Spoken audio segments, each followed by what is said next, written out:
이 세상 어떤 빛보다 이 빛 더 빛나네. 주의 영광 빛난 광채 내게 비춰 주시옵소서. 그 밝은 얼굴 배울 때 나의 영혼 기쁘다. 내 영혼에 노래 있으니 주 찬양합니다.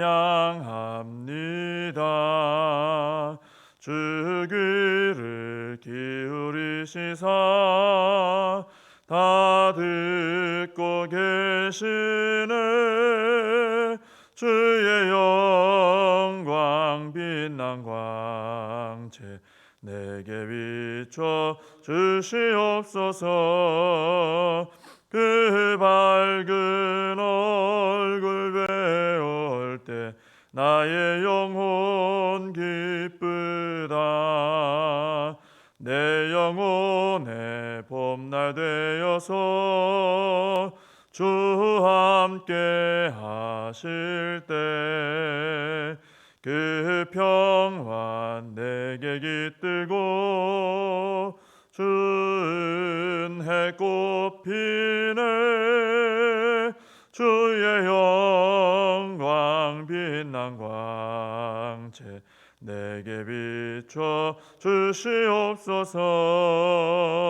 그 밝은 얼굴 배울 때 나의 영혼 기쁘다.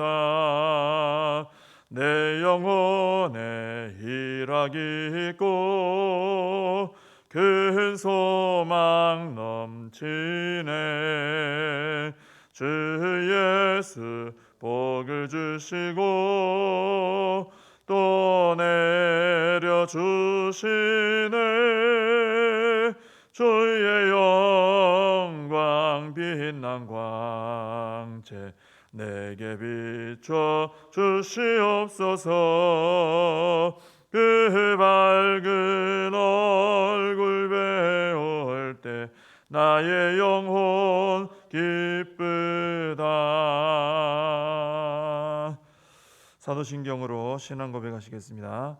전능하사 천지를 만드신 하나님 아버지를 내가 믿사오며 그 외아들 우리 주 예수 그리스도를 믿사오니 이는 성령으로 잉태하사 동정녀 마리아에게 나시고 본디오 빌라도에게 고난을 받으사 십자가에 못 박혀 죽으시고 장사한 지 사흘 만에 죽은 자 가운데서 다시 살아나시며 하늘에 오르사 전능하신 하나님 우편에 앉아 계시다가 저리로서 산 자와 죽은 자를 심판하러 오시리라. 성령을 믿사오며 거룩한 공회와 성도가 서로 교통하는 것과 죄를 사하여 주시는 것과 몸이 다시 사는 것과 영원히 사는 것을 믿사옵나이다. 아멘. 골로새서 2장 6절과 7절 말씀을 보시겠습니다. 골로새서 2장 6절 7절입니다. 제가 봉독해 드리겠습니다. 그러므로 너희가 그리스도 예수를 주로 받았으니 그 안에서 행하되 그 안에 뿌리를 박으며 세움을 받아 교훈을 받은 대로 믿음에 굳게 서서 감사함을 넘치게 하라. 아멘. 오늘 이 6절과 7절 말씀은 그리스도 예수를 주로 받은 사람들이 어떻게 해야 하는가 하는 것을 보여주고 있습니다. 그리스도 예수를 주로 받았다라는 말은 이제 구원받은 후에 예수님을 내 인생의 주인으로 모시고 살아간다, 이런 의미로 볼 수 있겠죠. 이렇게 예수님을 주인으로 모시고 살아가는 사람은 먼저 그 안에서 행해야 한다 그랬습니다. 예수님 안에서 행한다라는 말은 이제 구원받는 것으로 모든 것이 끝나는 것이 아니고 그 이후에 계속해서 예수님과 함께 변화된 삶을 살아가야 된다. 계속해서 예수님 닮은 삶, 동행하는 삶 살아가야 된다, 이런 말씀이 될 수 있습니다. 예수님 믿고 구원받았다라는 이 사실이 이제 앞으로 살아갈 나의 삶에 영향을 주어야 한다라는 것입니다. 예수님 믿었다 하는데 그 이후에 살아가는 삶이 전혀 영향을 받지 않게 되면은 이 예수님을 주로 모신 자의 모습이 아니다라는 것이죠. 바로 이렇게 그래서 구원받은 것이 변화된 삶으로 연결이 되고 또 이것이 지속적으로 변화가 되는 삶으로 살아가는 것, 이것이 그리스도 예수를 주로 받은 사람의 모습이다라는 것입니다. 우리에게서 그런 지속적 변화의 모습이 드러나야 되겠죠. 그리고 7절에 나오는 것처럼 그 안에 뿌리를 박아야 됩니다. 그리스도를 주로 받은 사람은 예수 그리스도 안에 뿌리를 내려야 된다. 이 뿌리를 박는다는 것은 두 가지 의미로 생각할 수 있습니다. 우리도 흔히 뿌리 내렸다, 아예 뿌리를 박았구나, 뭐 이런 얘기 하잖아요. 그래서 이 첫째는 어떤 의미냐면은 이제 더 이상 그리스도를 주로 모신 자는 예수 그리스도의 품을 떠나지 않는 삶을 살아야 된다, 이런 의미가 되겠습니다. 예수님 믿고 구원받았다라는 것은 예수님의 신부가 됐다, 이런 의미로 볼 수 있지 않습니까? 그래서 이제는 영원히 예수님을 나의 신랑으로 모시고 살아가는 복을 누리게 된 것을 말하는 것입니다. 그래서 우리는 예수 그리스도를 나의 주로 모셨다면은 이제는 예수님께 뿌리를 깊이 내리는 삶을 살아야 됩니다. 그래서 흔들리지 않고 계속해서 앞으로 예수님 안에서 믿음으로 살아가는 삶이 되어야 하는 것입니다. 또 뿌리를 박았다는 것은 두 번째로 어떤 의미가 있냐면은 예수님을 통해서 내가 성도로서 이 땅에서 살아갈 때 필요한 그런 자양분들, 영양분들을 공급받아야 된다라는 것입니다. 나무나 어떤 화초나 이런 모든 것들이, 식물들이 뿌리를 잘 내려야 영양분을 공급받고 건강하게 자라죠. 그와 똑같습니다. 우리가 예수 그리스도 안에 뿌리를 내리고 예수님으로부터 생명을 공급을 받으며 살아야 된다라는 것입니다. 우리가 이 세상에서 살아가면서 접하는 많은 것들은 우리에게 영적인 어떤 자양분을 공급해 주는 것은 아닙니다. 이 세상 살아가다 보면은 오히려 우리 영혼이 병들 때가 있고 또 우리 영혼이 지칠 때도 있고 또 약해질 때도 있고 그렇습니다. 그래서 세상 가운데 살아가다 보면은 영적으로 막 지칠 때가 있죠. 지치고 힘이 빠지고 그럴 때가 있습니다. 워낙 이 세상에 모든 것이 죄 아래 놓여 있기 때문에 그렇습니다. 그렇게 우리가 영적으로 계속 병들고 또 지치게 되고 하면은 믿음으로 살아갈 힘을 가질 수가 없겠죠. 그래서 성도는 날마다 이 주님 안에 뿌리를 깊이 내리는 이 삶을 살아야 되는 것이죠. 날마다 그러니까 뿌리를 내린다는 것은 이 영양분을 주는 대지와 땅과 이 나무가 연결이 잘 되어 있다는 얘기죠. 한마디로 말하면.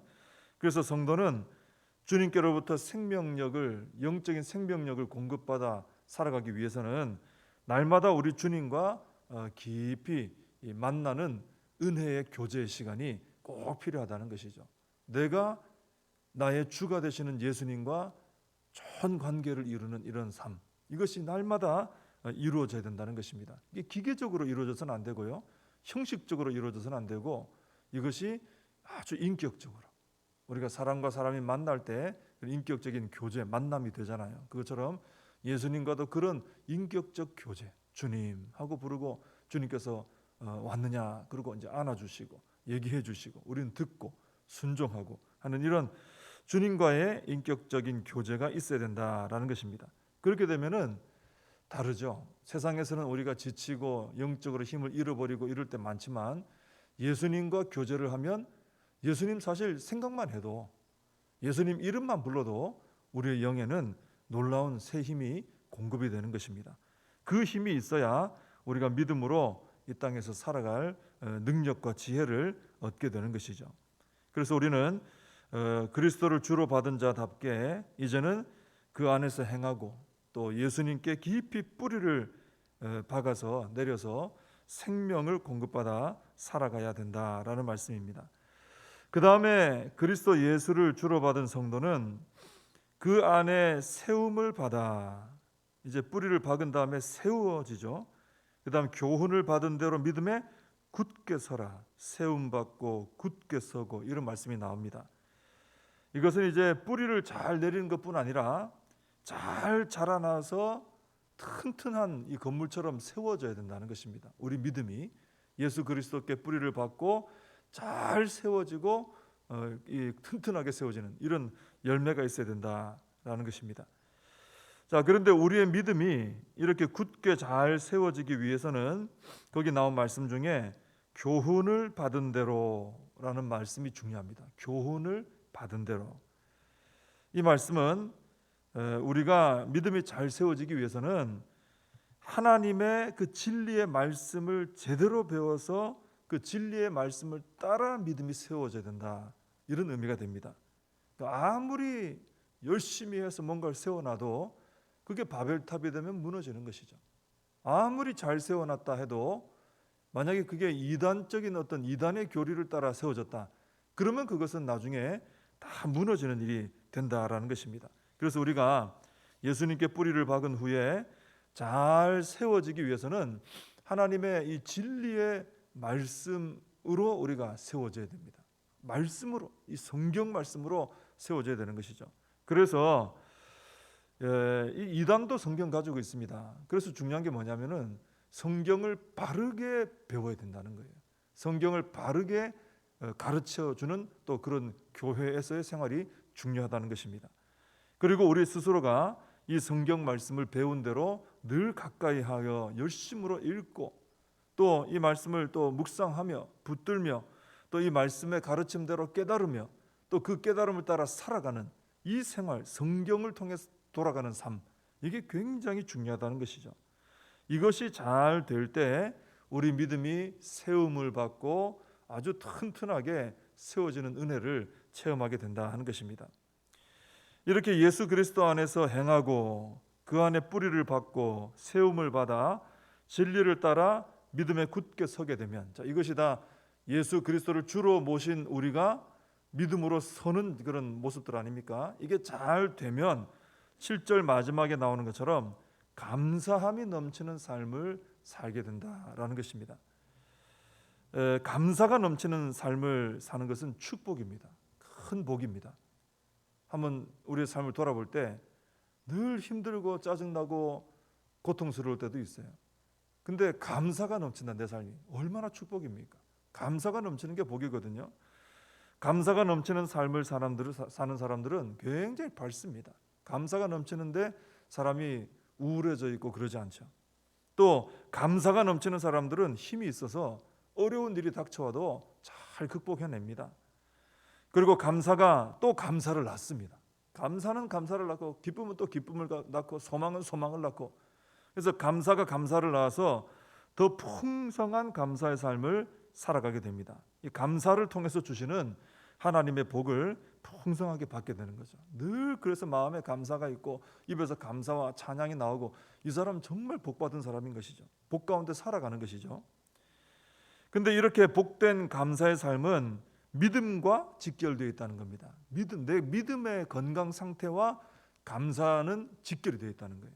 믿음이 건강하면 감사가 넘치는 삶이 되는데 믿음이 잘 건강하게 세워져 있지 않으면 감사가 없어요. 아주 힘들어지는 거죠. 그래서 우리가 오늘 말씀처럼 예수 그리스도 안에서 행하고 그 안에 뿌리를 박으며 세움을 받아 믿음에 굳게 설 때, 이 믿음이 건강하게 자라나는 거죠. 그럴 때 예수님 안에서 누리는 복을 우리가 알게 되고 그로 인해 감사가 넘치는 아주 이 축복된 삶을 살게 된다는 것입니다. 우리의 삶을 볼 때 이렇게 감사가 넘쳐야 하는데, 감사가 이 비가 안 내리는 오랜 가뭄 때처럼 바짝 말라버릴 때가 있습니다. 내 입에서 감사가 안 나오는 거예요. 또 마음에서도 감사가 안 되는 거예요. 그리고 또 감사가 좀 있어도 감사하는 마음이 있다 하지만 겨우 몇 방울 비 떨어지듯이 혹은 졸졸졸 살짝 흐르고 마는 것처럼 감사의 수준이 그 정도밖에 안 될 때가 있습니다. 그 왜 그렇습니까? 그것은 아까 믿음과 직결됐다 그랬죠. 내 삶에 감사가 사라졌다는 것은 내 믿음이 지금 심각한 문제가 있다는 거예요. 믿음이 바르게 세워져 있으면 감사함은 넘치게 되어 있는 것입니다. 나의 삶이 부정적인 감정들, 부정적인 생각들, 또 부정적인 말들, 이런 것이 지배하는 삶이 되어서는 안 되겠죠. 그럼 내 삶이 얼마나 불행한 삶이 되겠습니까? 평생 살고도 참 힘들어지는 것이죠. 우리의 삶은 감사가 넘쳐 흘러서 감사가 지배하는 삶이 되어야 할 줄로 믿습니다. 그렇게 되려면 오늘 말씀처럼 예수 그리스도 안에서 행하고, 예수님 일단 주로 잘 모셔야 되겠죠. 그리고 그 안에서 행하고 그 안에 뿌리를 박으며 세움을 받아 믿음에 굳게 서는 일, 그러니까 예수 그리스도 진리신 주님 안에서 내 믿음이 굳게 세워지는 이 일에 우리가 힘을 써야 된다는 거죠. 그럴 때 우리가 믿음에 굳게 서서 감사함이 넘치는 축복의 삶을 살아가게 될 줄로 믿습니다. 기도하겠습니다. 하나님 아버지, 저희들을 축복하여 주셔서 오늘 말씀처럼 감사함이 넘치는 삶을 살아가게 하여 주시옵소서. 하나님, 하루하루 삶을 살아가면서 혹시 내 마음에서 감사가 사라지고 또 내 입술에서도 감사가 사라지고 어두운 생각들과 감정들과 어두운 말들이 혹시 나를 지배하고 있는 이런 삶을 살고 있는 것은 아닌가 돌아보게 해주시고, 감사는 믿음과 직결된다 하셨으니 나의 믿음을 다시 한번 돌아보고 예수 그리스도 안에서 내 믿음이 잘 성장하며 세워지는 그 삶에 우리가 힘을 쏟고 집중함으로 믿음이 회복되며 감사하는 삶이 풍성해질 수 있도록 축복하여 주시옵소서. 예수님의 이름으로 기도하옵나이다. 아멘. 주님과 주신 기도로 예배를 마칩니다. 하늘에 계신 우리 아버지여, 이름이 거룩히 여김을 받으시오며 나라의 임하옵시며 뜻이 하늘에서 이룬 것 같이 땅에서도 이루어지이다. 오늘날 우리에게 일용할 양식을 주옵시고 우리가 우리에게 죄 지은 자를 사하여 준 것 같이 우리 죄를 사하여 주옵시고 우리를 시험에 들게 하지 마옵시고 다만 악에서 구하옵소서. 대개 나라와 권세와 영광이 아버지께 영원히 있사옵나이다. 아멘. 오늘 함께 말씀 붙들고 기도하시고 이 나라 민족을 위하여 또 이 코로나 사태가 속히 해결될 수 있도록 간절히 기도해 주시고, 또 교회와 우리 다음 세대 우리의 사명을 붙들고 함께 기도하겠습니다.